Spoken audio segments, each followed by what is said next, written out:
your mind was reeling. It was slightly bizarre. I thought you were a little greedy and too eager to start. The moments you've been learning from, moments when we were young.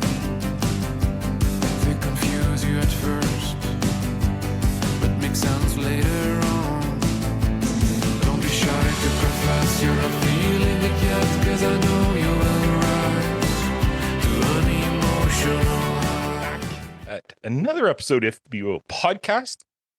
I'm reaching pretty far, but has some really cool roots that we're going to talk about in Montreal, where I'm from, where I do the show from.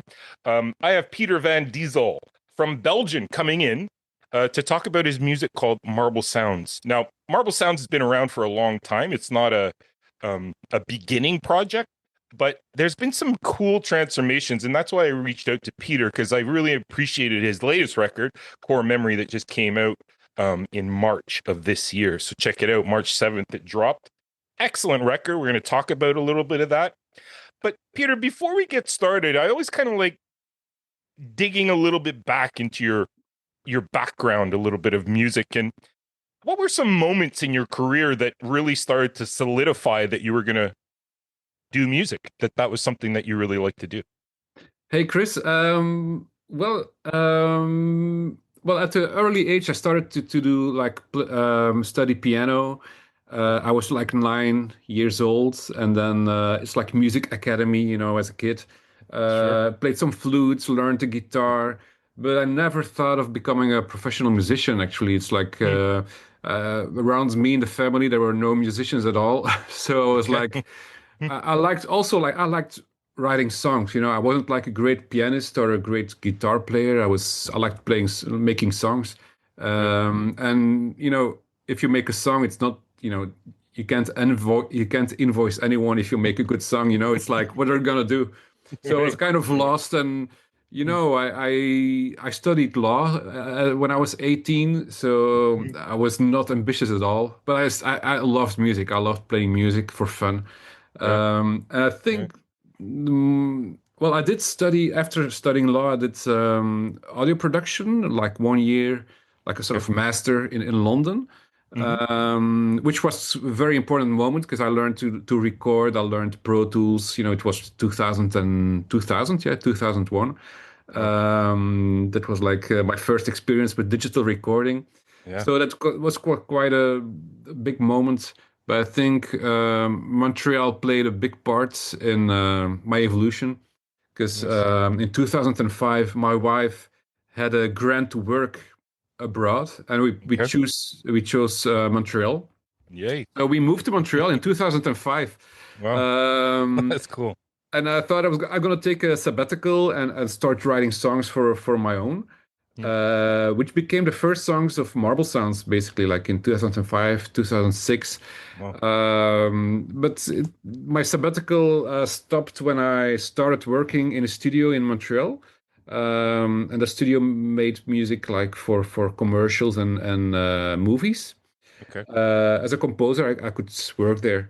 So suddenly, like, I arrived in Montreal with just two suitcases. Suddenly had I had a studio, to my disposal. I could write songs. I could record the first Marble Sounds EP. I made friends, in the studio.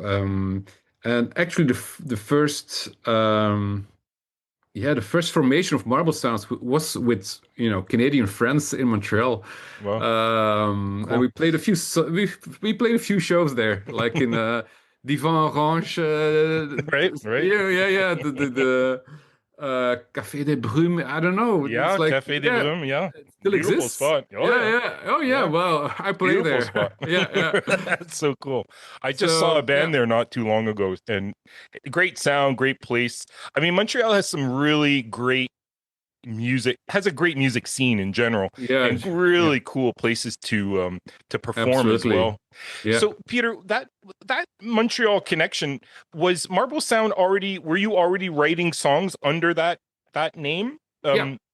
And what inspired you to want to like bring other people in and turn it into more of a band style rather than just your personal project? Well, it started. I recorded the first EP on my own. Hmm. The fun thing is like I when you're abroad, you always, not always, but you often have friends coming over, to visit you. Right. And one of them was a friend from Belgium. He was a drummer. Okay. And then I let him play on 3 songs which became the first EP. But it was like I sang everything. I played the guitars, the bass, and then I had my friends doing the drums. Hmm. So, but Hmm. then I wanted to play live. Yeah. So, Yeah. like in Montreal, I looked for some people to play those songs live. And also, Yeah. like after 2 years of Montreal, I moved back to Belgium, and yeah, I looked for people there as well. Right. Right. Yeah, found some And friends. were they able to transfer your songs from the recording to a live performance? Like, I've talked to some artists where that transition is they got to think about a lot because there's so much that happens on the recording to Hmm. reproduce that in a live setting is a feat.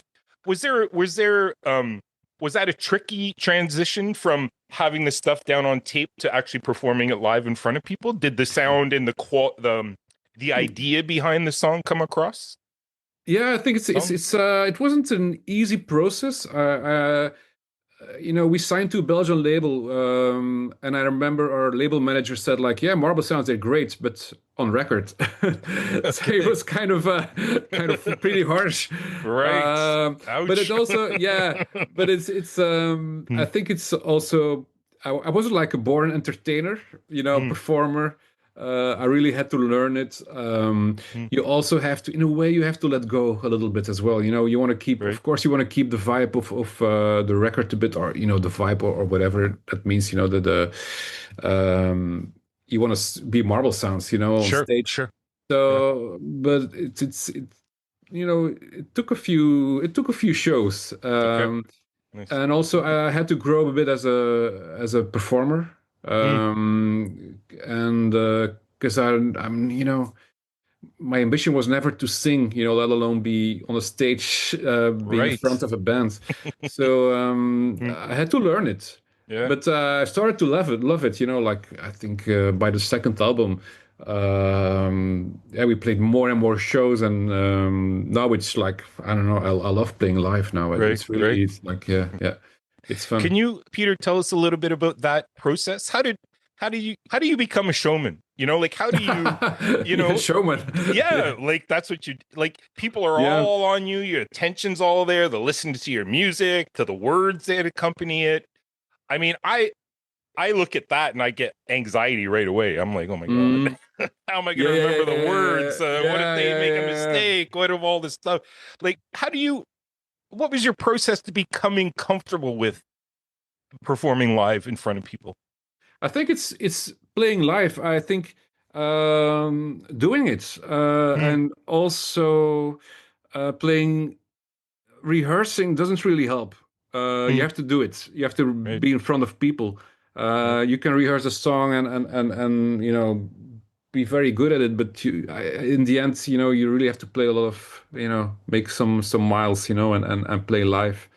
right. Um, and I think that's the only. I think we got better, when by the second album we had one song that became a hit in Flanders, Yep, yep. and then we played a lot of shows, and I think in that season, Mm, um, I think yeah, I think that's the only way. yeah, But I'm still yeah. not a showman, I'm not like I never be a David Bowie, but I'll do Sure, it my way, of course. right, But sure. at least I enjoy it. Yeah, And yeah. I know, to my surprise, there are some other people that that also love it. So I don't know. I guess it's okay now. Well, you put out Uh, really great music, Peter. I mean, uh, Marble Sound is a great listen.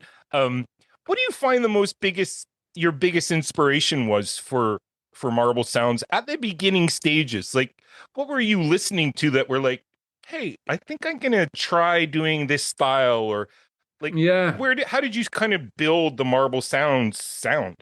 yeah. I think the very first song I wrote was a song called Redesign, Mm, which is very indie pop.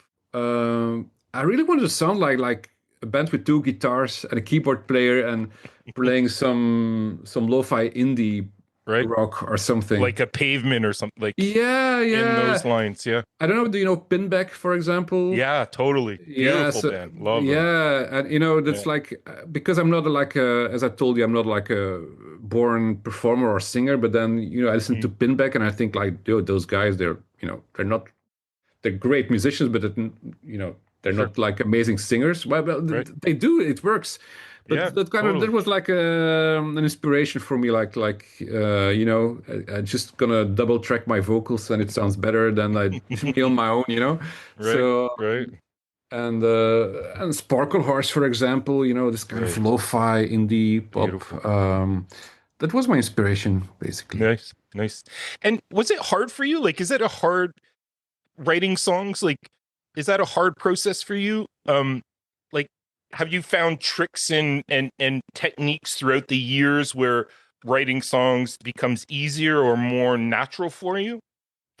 I think in the whole scheme of music things like playing music, performing, playing guitar, piano. I think I'm the best at writing songs. I think that's Hmm. the most comes out the easiest for me. Okay. Like Right. I'm not really talking about music, not lyrics, because the lyrics, that's another Hmm. skill. That's another how do you say it, craft. Yep. You play music and you write lyrics. It's kind of music Right. is playing for Yeah. me, and I think songs, and there's still I still have ideas for the next album, so it's yeah. Cool. I, Cool. I'm And not yeah. how does your song start, Peter? Like how, like you said, you always start with the music before the lyrics come into play. Yeah. When does a song come to you that you're like, where you feel there's some magic or there's something to it that you want to keep going with it? Like what is that feeling for you when a song starts to blossom in front of your Yeah, eyes? that's the feeling you're looking for. That's like the best feeling in the world. That's Hmm. why I think most songwriters keep on writing, just to have that one spark. That's the best moment. When once you have that, the annoying part starts, and then you have Right. to Totally. polish and Totally. fine tune. And but the spark, it's like a drug. It doesn't Hmm. happen often. It doesn't happen every day. So Right. that's why it's Right. so valuable. Like that moment when you yeah, it's nothing more than and nothing less than you have a small ID. Sometimes it can be like, but sometimes it's like a backing vocal in a chorus. You have Hmm. like you can have a lame chorus and add a higher backing vocal on top of it, or have a string line. Because there's like a sort of myth that says like a song is good if you can play it on guitar, Right. but it's I don't believe in that. Sometimes it's like a backing vocal or a string that makes a song brilliant, Interesting. and Interesting. Yeah. it's that little that can give the spark, and Right. that's a nice feeling, of course. Yeah, yeah, Totally. Totally. And like from the self-titled to the one that you just put out, Core Memory, it feels like it feels different in texture and style. And I mean, obviously it's Marble Sound, but there's a transition that's going on. Was the self-titled created with other musicians and Core Memory was more of you? Like, could you kind of like describe the differences between, and the self-titled came out in 2022, people, October yes, 2022. So it's only 3 years removed from one another. But can you talk about the differences between the process, how you came to the songs, that there's a difference between those two records? yeah, sure. I think it's funny. It was the other way around. Like the self-titled was more me, Okay, and then the last one, the more electronic one, it was more the band. So cool, cool. I think that the self-titled was I think it's still my favorite track. It's gonna be always be my most personal, and it's gonna have a special place for me. Hmm. I know if you do promotion, you always have to tell journalists that your last album is the best, but you know, but I can tell you like the self-titled one for me, that's I don't think I can do better than that Oh, one. I'm not oh, saying it's a great album, but right. I don't think I can do like much better. I don't know. It Hmm. doesn't really matter, but it's still. But Can that I was ask you, Peter, yeah, just on that, like, what is it with the self-titled that that connects so readily to you? Like, why is it? How does it make you like feel different than all the other stuff? Like, what was it about that song, that record that connected you so closely to it? I think because I don't know, Mm, and that's kind of I don't know why it connects, and that's I connect also with. I mean, I'm proud of every album, sure. but I Yeah. if I connect with an album, I can say like yeah, because I like that chorus is catchy, or that I love that song and whatever. Or with the self-titled album, it's more like yeah, I don't know. It's it's um it's really an album. It's more Mm, like the album is more than the sum of the songs. Than okay. you know what I Right. mean. It's Right. like Right. It's a whole concept album yeah, it's a rather than like concept the more like individual songs of. yeah, Yeah. and Cool. also that it was fun making it. It was with the self-titled. I was really um, isolating a little bit. Like my bandmates didn't hear much of the album. Okay. Um, like there are no guitars on it, no bass guitar. That was kind of Right. my with that album. I really tried to limit myself, like with I really wanted to stick to the piano and Yeah. some synths Like and strings. on your Bandcamp page, it's three pianos on stage: a grand piano, a self-played Yeah, grand piano, a self-playing yeah, upright piano, and yeah, then you controlling or manipulating through a laptop. yeah, yeah, Amazing! Wow. yeah. Because yeah, I had like, and also I only had 10 demos, and it's like the 10 demos for I didn't have more songs. It was really it had to be those 10 songs, and I wasn't like sometimes you'd think like you have I don't know 13 14 songs and you're wondering Right. what's gonna be the album, but with that album I knew like that's the 10 demos I have now, Right. and that's gonna be the album. And Amazing. also the working process was really nice. The idea of using USB driven pianos, Yeah. self-playing pianos was an idea of David Poltrock, and he's a pianist in Belgium. And because I had all the demos, with programmed uh, pianos, but just plugins, like Right. and it sounded good. Plugins these days they sound amazing. Yeah. And Yeah. he told me like, yeah, you have to, we're gonna ask Yamaha for some pianos, and oh, we got them for free. Nice. Nice. But I was That's thinking like, cool. that's a lot of effort, to have Right. real pianos instead of plugins, and then they sound nice. But we had a blast, like 5 days. We were like manipulating the pianos, and it made the album like 5% better, but it was like an Right. important 5 or 10%. But it was like, Yeah. and it's Yeah. just an experience of doing it was fun. Made the Yeah. whole Peter, I have another yeah. question. I just find it so fascinating that like when you were creating that record, and we're gonna get to the new record, but I find this record so fascinating. How did you like? Do you set like a melody with one piano, and then the other two are just adding flourishes here and there, or are they totally intermingled that somebody that wouldn't be aware of would just think it's all like one sound? Yeah, Is that like yeah. the objective when you're trying to do something like this? It was more like intermingling. I didn't know the word, but I just repeated because it's. I mean, it's like yeah, it's like. Um, it's sometimes it's just we separate the left hand from the right hand. I had Mm, like a piano part, and I played it like yeah, with two hands. yeah. But then we then we could send the left hand to the grand piano, and the right hand to Oh wow, wow, that the is cool. yeah, to the other piano, Right? and manipulate them differently. Then you got more spacious effects. So it's kind of it's and then we put it's like yeah, we did it that way in the song Axolotl, and then we put punaises, this when you Yes. hang posters on the wall. Right, right, right. Yeah, Yeah, we, yeah, we yeah. we put those in the hammers of the piano, and then it gives a metallic vibe. Oh wow, So you can, that's amazing. as a listener, as a tool, it's maybe like 5% difference for the listener, Right? but it makes a unique sound. It's like it's It's the Marvel sound of sounds. the It's Marvel yeah sounds. yeah, but it's the sound not of a plugin, but of those pianos on that moment on that stage with those microphones, and Yeah, it was it's fun. magic, Yeah, magic, yeah, it was amazing. fun. So there's that production, self-titled. Yeah. What was your vision with the next one? So core memory, what was your kind of plan at the start of it when this record was, you were going to put a record together, it was going to come out March 7th, 2025? What was your big plan for it when you were first kind of figuring out how you're going to do it?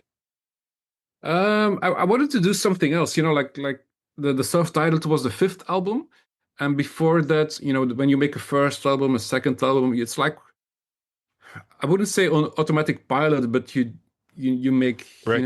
it's like Yeah, you've done it before. yeah, it's Right. default marble sounds a bit, and then after a while you start to look for I want to make like every album has to tell something. I'm Right. not saying it's going to be it doesn't I'm not saying it has to be a concept album, but it has to be musically like a universe more or less. Mm-hmm. And after the orchestral piano album, I really wanted to do something, without well, yeah, not without piano, if Okay. possible, without strings, Mm, and also like because on the self-titled, I worked with some other people, the orchestra with David Poltrock, as I mentioned. mm-hmm. With this album, you only hear the five of us or the six of us. So Mm, I really wanted to keep, in the band, no right. extra clarinet player or extra whatever bagpipes. Um, no, I really, I wanted to I keep like it in it. the family, and Right. and Totally. yeah, Love it. and yeah, I wanted to make more like introduce more 80s sounds as well. We never did that with marble sounds, Mm, which is a bit weird maybe. I started, as I told you, as pinback sparkle yeah, horse. you know totally. it's not really Phil Collins, it's not so, and I love Phil Collins, for example, so I thought let's do a bit more Phil Collins, or Right. I Right. love Jean-Jacques Goldman. I don't know if you know him. He wrote for Celine Dion. I'm a huge fan of Jean-Jacques Goldman, and he's still an Right. influence. Right. Um, so all yeah, and that's why I also had the title Core Memory, because it brought back Right. my childhood. But also I'm singing about A Thousand Miles by Vanessa Carlton. That's like a song I love, and Give or Take a Few is a song on that album that's a reply to her song. Mm, So Core Memory, it's really about music from my childhood and teenage years. amazing. Amazing. So yeah. And it's been out for a while now, and like Hmm. you've had a bit of distance, I guess, from like you're so inundated when you're getting ready for the launch and the record's coming and the this and the that. How have you felt it was received? Did it do what you hoped it would do to people? I was for the first time I wasn't scared, but I was really wondering like uh will people still be you know um are they going to appreciate it? Hmm, Because it's different, sure. it's Yeah. also because the self-titled album really worked. Yeah, it was really well received. Yeah. And when you come with a pop record after that, yeah, I wasn't really sure, but then Hmm, I was really, yeah, I was really surprised in a way, cool. yeah, and it was Cool. really Cool. nice, yeah, yeah. And what is the rest of 2025 look like for you with Marble Sounds? You have the record. Is do you have any up and coming performances or new music coming or collaborations? Anything that you can share that Yeah. 2025 will be like for Marble Sounds? Well, we're gonna release like a few more songs from, Mm-hmm. some outtakes from Core Memory, and I can Nice. tell you that it's gonna be called More Memory, which is Nice. Great. so. I think it's gonna be like I'm working on of course they were written during the same period, Right. and but I have to they're gonna fine tune make them ready for the release. That's gonna be Cool. probably later this year. Amazing. Um, and then I have some. Yeah, I'm thinking about the next album, but that's Mm, gonna be maybe like I don't know 2028 or something. But right. that's The how it work goes, is, Yeah, yeah, that's sure. how everybody does it. You're always 3 years ahead of That's of it. the It's a audience. cycle, right? It's a real Yeah, it's a cycle that cycle, happens. and thinking about this, the new direction a little bit. So it's gonna be no self-playing pianos, no pop hooks, but more like I don't know. It'll be something new, fresh, Yeah, I think something. invigorating. Yeah, yeah, yeah, Totally. yeah, Love it. yeah. Love it. Yeah. Love it. Well, Peter, thank you so much. This has been a real treat. I've loved having this chat with you. I'm really enjoying the music. Like I said at the start of this, that I came a bit late in discovering core memory, but Oh man, no. has it been in my speakers a lot these days. So I Thank you really very much. appreciate that you put that out in the world, and all the best in 2025. And I look forward to the next cycle. Please Yeah, come back and share your next record with us. I will do. Thank you, Chris.